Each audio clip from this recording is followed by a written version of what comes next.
Unas cuantas velas alumbraban el sencillo hogar. Sobre una humilde mesa la Pascua se iba a celebrar.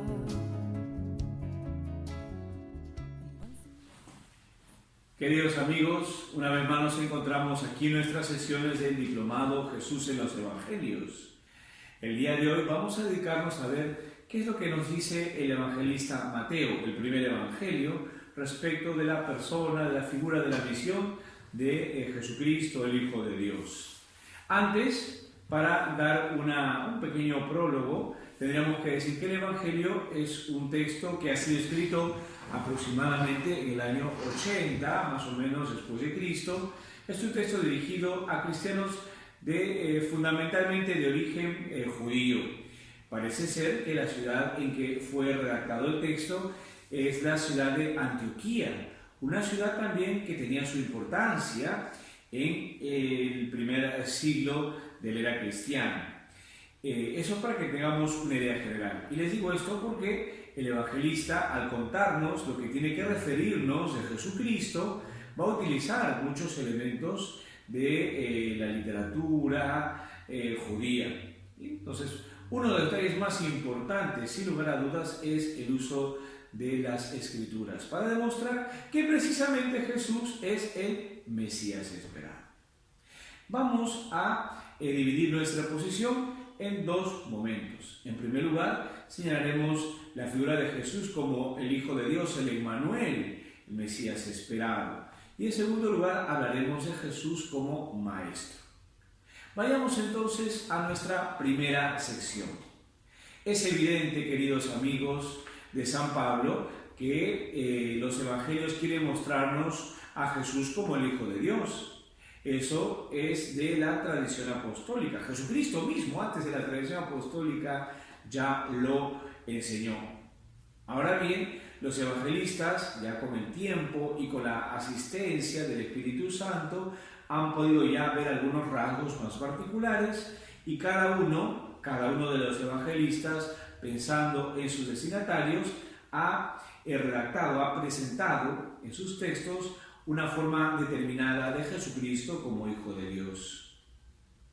En el Evangelio según San Mateo, desde las primeras páginas, nos percatamos cómo el evangelista quiere mostrarnos a este Hijo de Dios que a la vez es el Mesías esperado. Si nosotros vamos, por ejemplo, a la genealogía, desde allí nos daremos cuenta ya algunos detalles.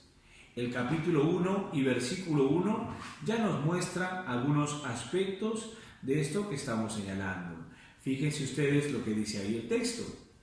Libro de la generación de Jesucristo, hijo de David, hijo de Abraham. Parece sencillo, ¿no? Claro, es que al hablar de Jesucristo, el texto ya le dio dos títulos. Hijo de David. ¿Y quién es el hijo de David? Naturalmente, el Mesías. Aquellos que están esperando, aquellos que están esperando los judíos. Y también le da otro título, hijo de Abraham, para darnos cuenta que es un hombre que pertenece al linaje escogido, es decir, al pueblo elegido, hijo de Abraham, forma parte de la promesa. Entonces, ya la genealogía nos presenta una declaratoria de las cosas. Miren ustedes, hijo de David, Mesías, y por otro lado, hijo de Abraham. Primer detalle de la genealogía. Pero lo mismo, queridos amigos, tendríamos que decir de ese texto que es largo, que es muy bonito, y si nos enfocamos al versículo 16, estaríamos diciendo algo similar.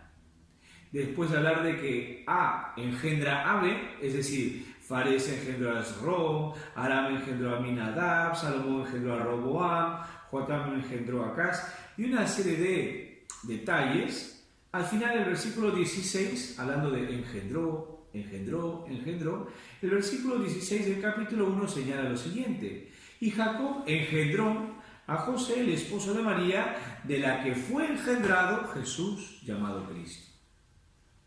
Parece simplemente una voz pasiva sencilla. Pues no, detrás está la perspectiva judía de la pasiva divina.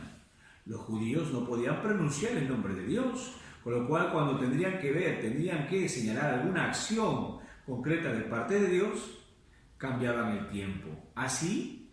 Cambiaban la voz. En vez de voz activa, voz pasiva, en los textos literarios. Así se evitaban ellos nombrar a Dios. Y cuando se dice de la que fue engendrado, se entiende que el autor es Dios. La pasiva divina es muy importante en la literatura judía y por tanto el evangelista Mateo también la consigna en el texto. A lo mejor en sus textos dirá de la que nació Jesús llamado Cristo. Y pues los textos quizás originales nos muestran con más claridad que el texto está señalando que Jesús fue engendrado de María. ¿Por quién? Por Dios. Con lo cual Jesucristo es el Hijo de Dios. Otro detalle importante en la misma genealogía, la concepción virginal de Jesucristo. Porque allí también en el versículo 20 se nos dice, a propósito de los sueños de José, que José tiene que recibir a Jesucristo y a María. No temas tomar contigo a María tu mujer, porque lo engendrado en ella, fíjense, otra vez esa voz pasiva, es del Espíritu Santo. Pasiva divina. El Espíritu Santo es quien engendra en María. Y esto, dice aquí complementando el versículo 22, todo esto sucedió para que se cumpliese el oráculo del Señor por medio del profeta. Y se toma un texto, Isaías 7:14, que nos habla del Emmanuel. Ved que la Virgen concebirá y dará a luz un hijo al que pondrán por nombre Emmanuel, que traducido significa Dios con nosotros. Fíjense como de otro modo un tercer momento en que los relatos de la infancia, según San Mateo, nos muestran esta perspectiva divina. Jesucristo, Hijo de Dios, Mesías, y en este caso se nos dice Emmanuel. Si nosotros fuéramos al texto de Isaías 7:14, nos daremos cuenta, queridos hermanos, que el Emmanuel es la promesa de Dios frente a los apuros, frente a las dificultades que tiene el pueblo. El pueblo de Israel va a ser invadido, el pueblo de Judá va a ser invadido por los asirios, y viene este Emmanuel, que es una presencia concreta de Dios, Dios con nosotros. Ese texto de Isaías 7:14 haya un cumplimiento pleno en la figura de Jesucristo, porque Cristo es el Dios con nosotros. Tres textos concretos que nos hacen ver en los evangelios de la infancia, es decir, en los capítulos 1 y 2, en el capítulo 1 de modo particular, la presentación de Jesús como Hijo de Dios. Tendríamos que ir también, queridos amigos, al final del Evangelio, el capítulo 28, para percatarnos al principio y al final como Jesucristo es el Dios con nosotros. Después de la muerte de Jesús, después de la resurrección, Jesús, entonces, bien, va a aparecerse a los discípulos en Galilea y les va a dar la misión de anunciarlo a todas las gentes. El texto es el capítulo 28, versículo 18 hasta el 20. Escuchemos el texto. Jesús se acercó a ellos y les habló así: Me ha sido dado todo poder en el cielo y en la tierra. Fíjense la voz pasiva, ¿se percata? Porque en el fondo la acción es de Dios. Dios, el Padre, le ha dado todo poder en el cielo y en la tierra. Y pues y hacer discípulos a todas las gentes, bautizándolas en el nombre del Padre y del Hijo y del Espíritu Santo, y enseñándoles a guardar todo lo que yo os he mandado. Y aquí viene lo importante, el versículo 20b. Y he aquí que yo estoy con vosotros todos los días hasta el fin del mundo. Miren, ese yo estoy con vosotros nos hace recordar ese Emmanuel. El Emmanuel al principio que viene, que es el Dios con nosotros, y después, fíjense, nos referimos al Dios con nosotros, Jesucristo, que va a acompañar la misión hasta el fin de los tiempos. Un Jesús hijo de Dios, un Jesús que es el Mesías esperado, que se encarna, que camina con los hombres, los restablece, un Jesús al cual el centurión, ya después de la muerte de nuestro Señor, dirá, realmente era el Hijo de Dios. Un Jesús que al final de los tiempos se nos presenta, fíjense, como el Dios con nosotros. Así que, queridos amigos, primera idea importante. El evangelista Mateo nos presenta un Jesús majestuoso, es el Hijo de Dios que se ha encarnado y que como Mesías esperado, por eso viene el cumplimiento de Isaías 7:14, va a estar siempre con todos los hombres, con todos nosotros, en la misión universal. Una vez que hemos presentado, queridos amigos de San Pablo, a Jesús como el Hijo de Dios, el Mesías, el Emmanuel, vamos ahora a presentar otra perspectiva que también quiere enseñarnos el Evangelio según San Mateo. En el capítulo 5 vemos ya algún detalle. Ustedes sabrán que el capítulo 5, el capítulo 6 y el capítulo 7 contienen un discurso conocido como el Sermón de la Montaña. Bien, es un discurso en que Jesús nos va mostrando cómo tiene que ser la vida del cristiano, de su discípulo. Se conoce como el discurso del ethos cristiano o también de la vida cristiana. Bien, dice así el texto para que comprendamos un poquito lo que queremos señalar. Viendo la muchedumbre, subió al monte, se sentó y sus discípulos se le acercaron. Y tomando la palabra les enseñaba diciendo, y de allí viene el texto de las bienaventuranzas. Aquí quiero llegar, queridos amigos, a que Jesús se está presentando como el Maestro. Y estos dos versículos que parecen inofensivos, que parecen sencillos, nos dicen mucho de Jesús como Maestro. Miren ustedes, siempre está la referencia a la experiencia del pueblo elegido, a la experiencia de Israel. Y un primer detalle, Jesús sube al monte. El monte, para la perspectiva bíblica, es el lugar del ascenso, es el lugar del encuentro con Dios. En Éxodo 19 se nos cuenta cómo Moisés subió al monte. Moisés subió al monte a encontrarse con Dios y Dios le otorgó para Israel el don de la ley. Y lo que hizo Moisés al bajar del monte es enseñar al pueblo esa ley que Dios quería como elemento determinante de la alianza que ellos han establecido. Y en ese sentido, tomando esto que estamos diciendo del Antiguo Testamento, que Moisés sube, que Moisés baja con la ley, que Moisés enseña, y dentro de la perspectiva de la alianza, todo eso tiene algún detalle con esto que estamos señalando. En primer lugar, miren, Jesús subió al monte, viendo a la muchedumbre, Jesús va a enseñarles. 2, se sentó. Bueno, cualquiera se sienta. No, es que en la perspectiva bíblica quien se sienta es aquel que va a enseñar. Con lo cual, miren cómo de modo muy sutil el evangelista nos está señalando que Jesús va a enseñar. Y además otro detalle, y sus discípulos se le acercaron. Otro detalle más de la disposición que tienen los hombres para escuchar a quien es el Maestro. Y después dice el texto, y tomando la palabra les enseñaba diciendo. Con eso entonces un cuarto detalle que nos hace recordar que Jesús en el Evangelio según San Mateo se está presentando como el Maestro.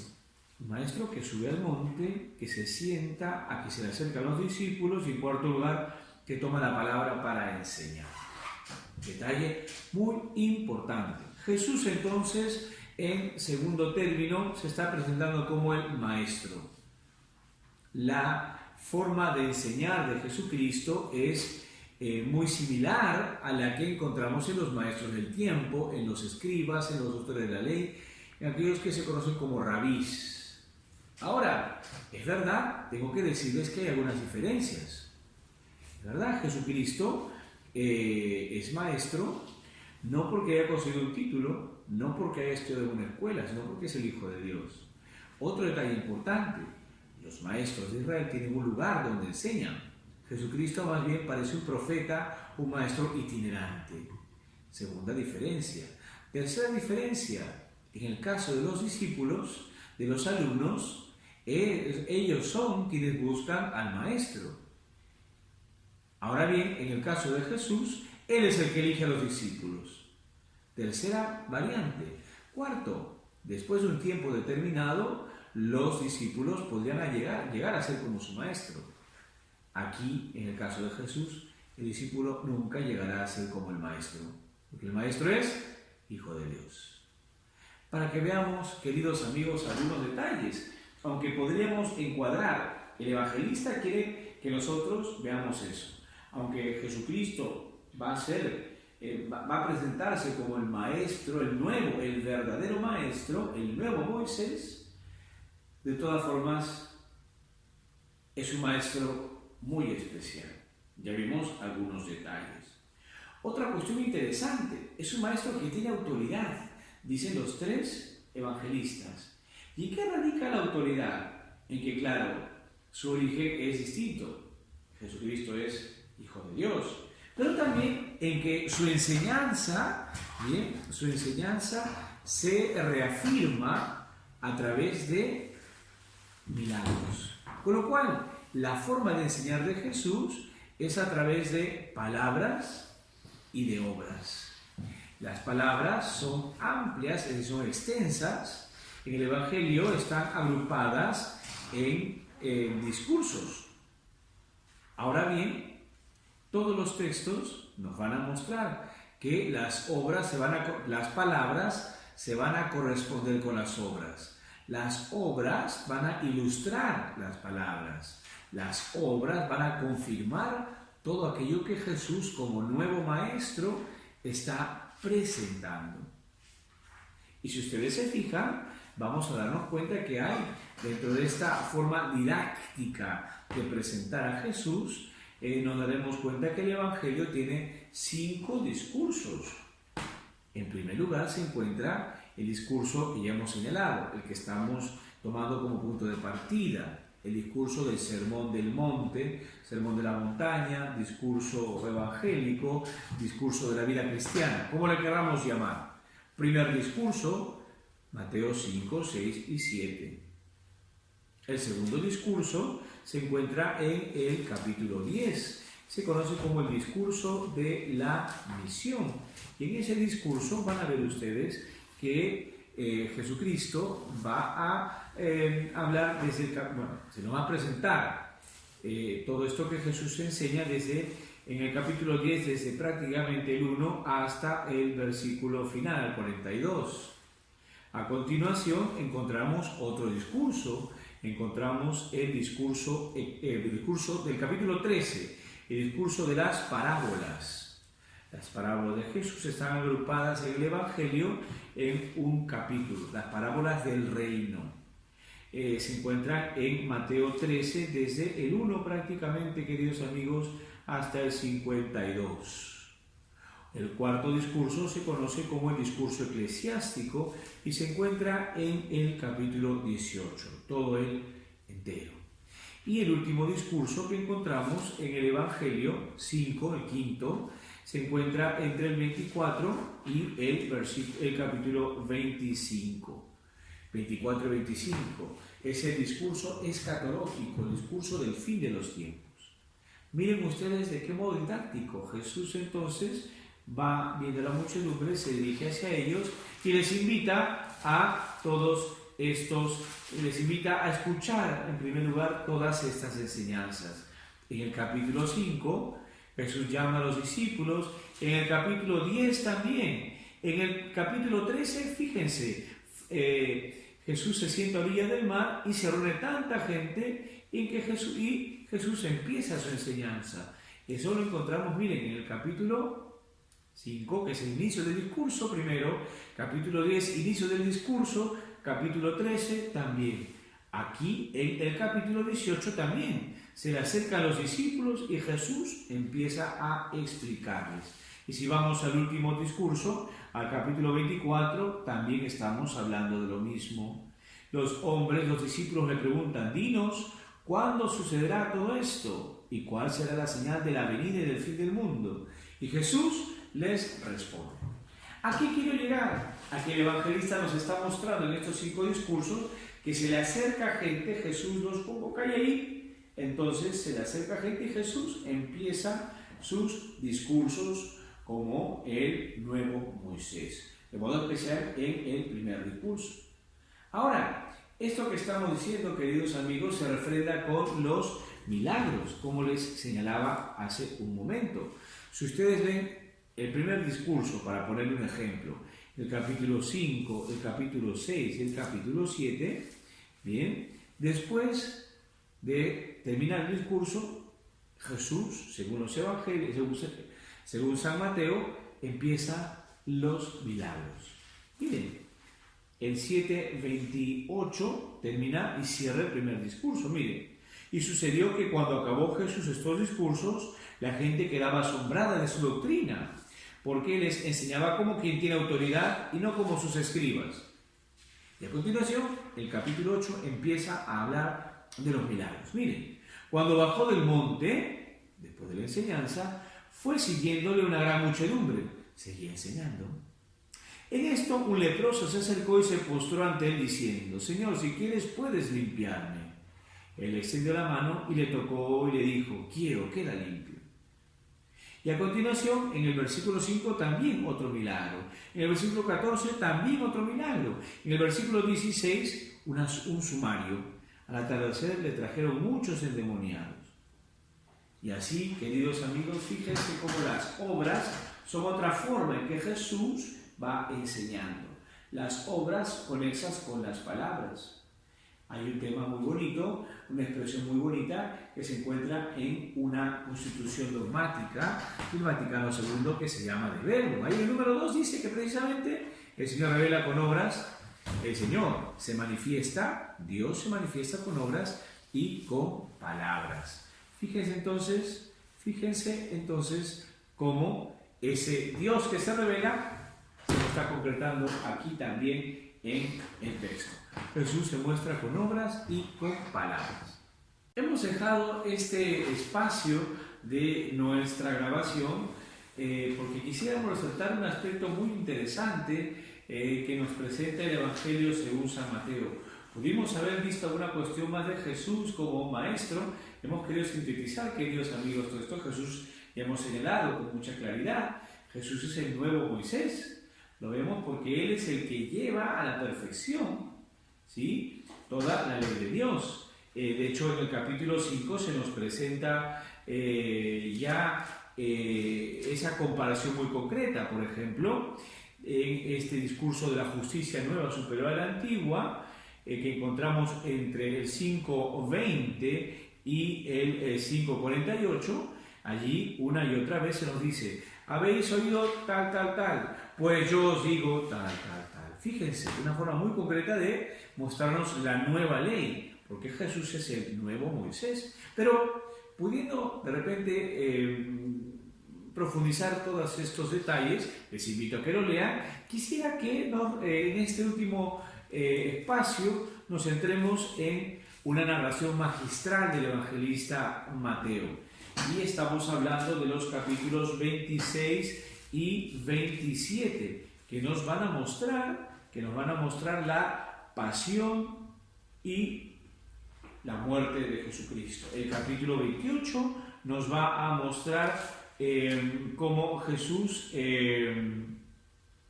resucita. El sepulcro vacío, la aparición de las mujeres, la misión universal que hemos señalado. Pero detengámonos entonces en 26 y 27. ¿Por qué me quisiera detener aquí?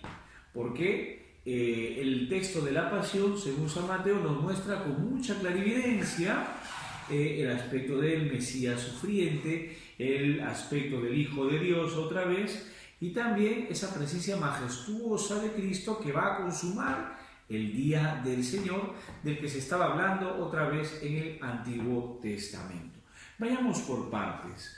Si nosotros vemos el capítulo 26 y nos centramos en la narración de Jesús ante el Sanedrín, el proceso religioso, Jesús al frente del sumo sacerdote Caifás, veremos un detalle muy particular.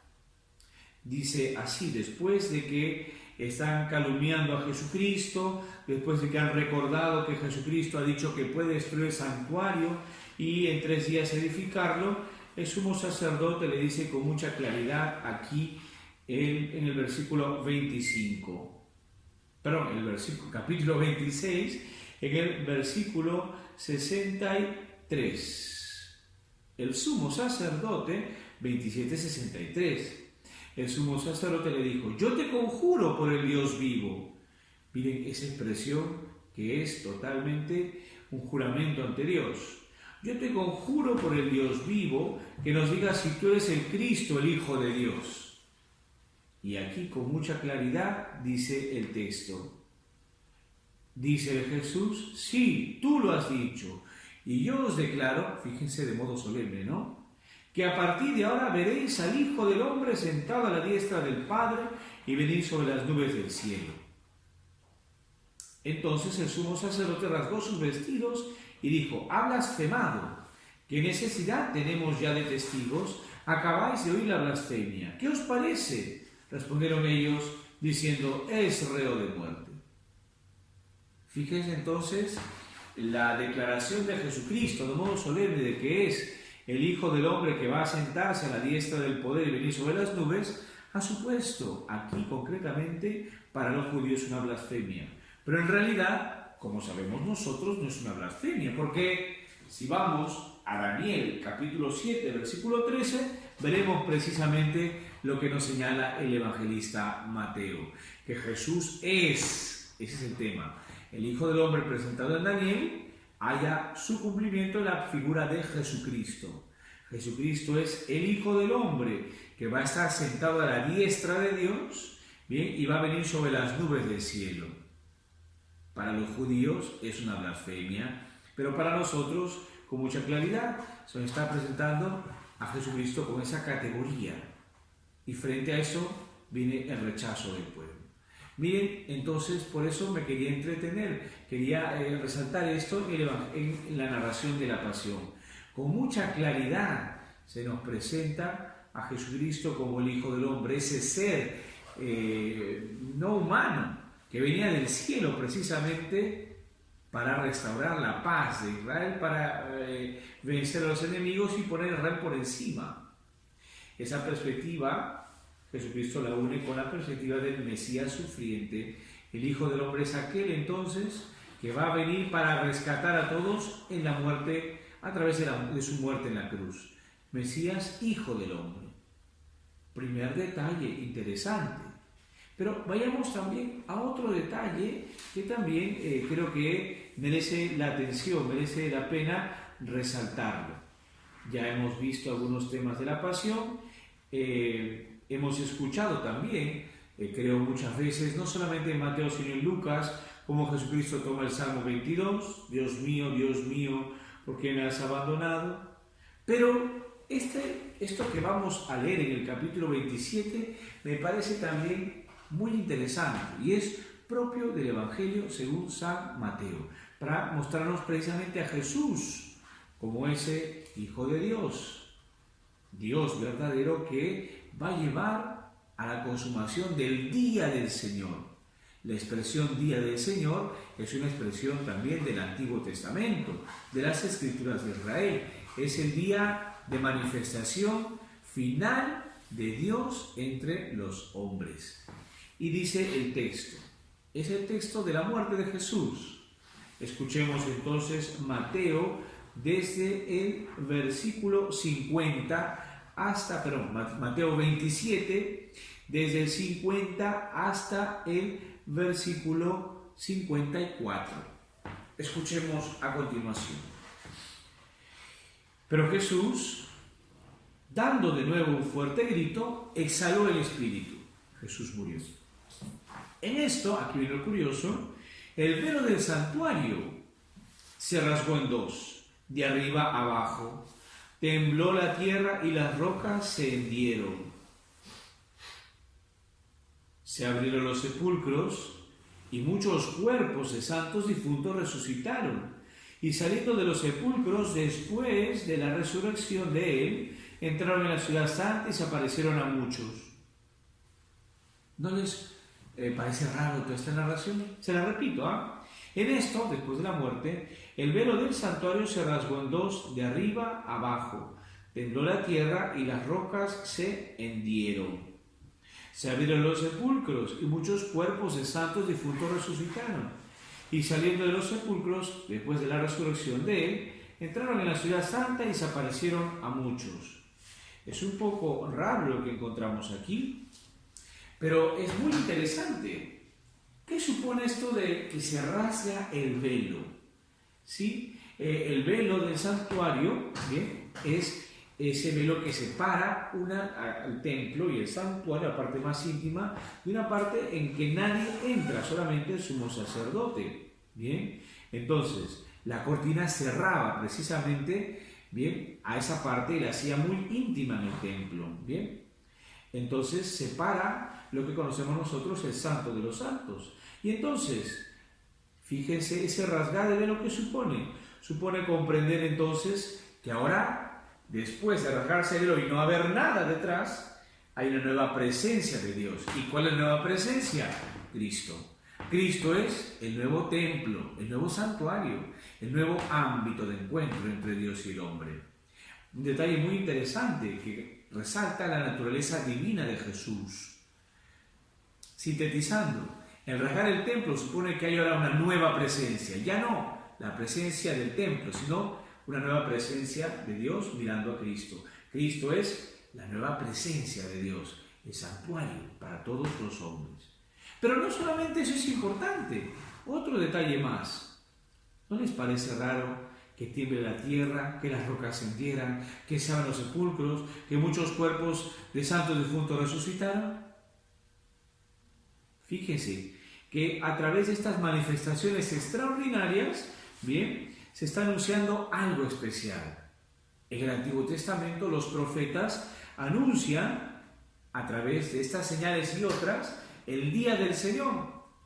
Así entonces el evangelista está señalando que el día del Señor, ¿de acuerdo?, ya ha llegado. Un nuevo tiempo está inaugurándose entonces desde la muerte y la resurrección de Jesucristo. Son signos de los tiempos finales. Y cuando hablamos de tiempos finales no estamos diciendo que ya nos vamos a ir, que es el fin del mundo. Estamos diciendo que son los signos de los nuevos tiempos. La resurrección, la muerte y resurrección de Cristo son la inauguración de los nuevos tiempos, podríamos decir. La literatura cristiana, los textos hablan desde el nacimiento de Jesucristo, es verdad, como que el nacimiento de los nuevos tiempos. Sin embargo, el evangelista Mateo está resaltando también esos detalles aquí en la muerte en la cruz.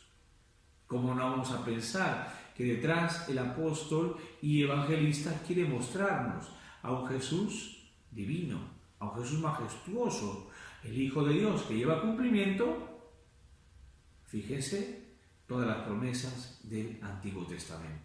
Hemos hecho entonces este excursus, podríamos decir, para señalar esos dos detalles inéditos en los otros textos, pero muy importantes para resaltar con fuerza la presencia de Jesús como el Hijo de Dios. Quedémonos entonces, queridos amigos, con esos dos detalles en esta grabación. Jesucristo, Hijo de Dios, por sobre todo. Y en segundo lugar, sin decir que es menos, la presencia de Jesús como Maestro, como nuevo Moisés que nos trae la nueva ley, aquella que lleva plenitud a los hombres. Un gusto, queridos amigos, estar con ustedes y Dios mediante nos vemos en otra oportunidad. Hasta la próxima.